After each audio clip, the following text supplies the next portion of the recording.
Well, Sun Valley is still basking in the glow of Hillary Knight's game-tying goal and second gold medal in women's hockey.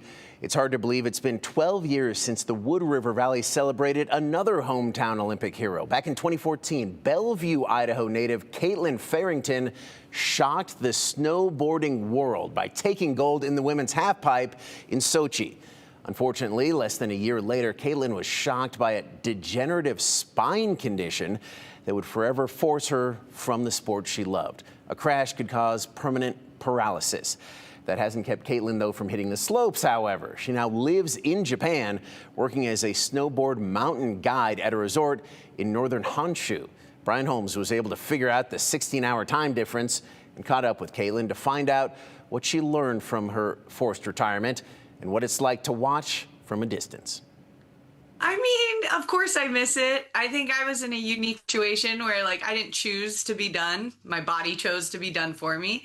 And so it gets easier. Like, for the first two Olympics I saw, I was like, man, I should have been there still. You know, I always wanted to, like, continue to go. So I do miss it, but also at the same time, I'm like, oh, the progression has gone up so well that I'm like, maybe I wouldn't have even made the teams. So, because, like, yesterday I was watching men's slopestyle, and like I still get chills when I see the families down at the bottom of the run, and just like also I get so nervous for the athletes recently that I was like, oh, this is like kind of funny because you just know how they feel and like what must be going through their mind. And so it's been pretty crazy to like watch, and it still feels like it was yesterday, but it's hard to believe it has been 12 years. To have a statue of you in your hometown is pretty awesome.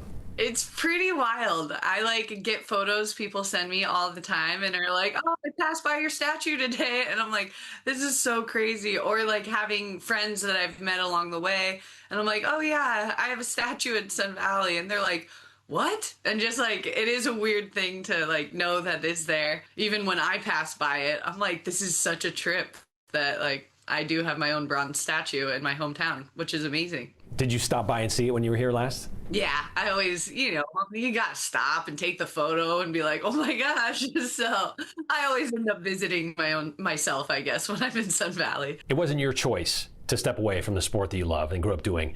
It was your body telling you you had to do this. Mm-hmm. For many athletes who choose to retire, there has to come a point of closure. For you, it was a little harder, as you said. How long did it take you to get to that point of closure? I mean, I feel like it took me quite a while. I mean, I was only 25 when I found out about my injury. And so for me, like at that stage, I was just starting out my like professional Olympic career. And I had so much more that I wanted to do. So then just having to do that hard stop was like really difficult because all I knew was halfpipe snowboarding. I started competing when I was like 14, 15. So I had 10 years of that's all I knew.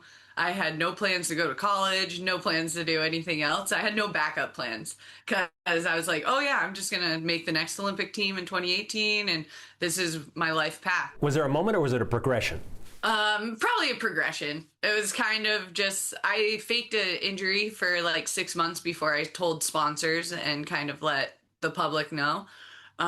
Because I was just trying to prepare myself mentally of what I was going to do. And that's kind of where I fell in love with a different type of snowboarding. And that's what led me to Japan, because I just was like, all right, I'm just going to be a powder snowboarder now. You're in a happy spot, I assume, like you're emotionally, you're in a spot where you're good with what you've done. Yeah. Satisfied. And it's been a big change moving to Japan because I don't speak Japanese. I'm trying to learn. And so it's really hard, but it's been something it's a different type of challenge, like stepping out of my comfort zone completely from living in the US to all of a sudden living in Japan. So my motto of the summer was learning to be comfortable being uncomfortable. It's just a whole different adventure and a whole different challenge.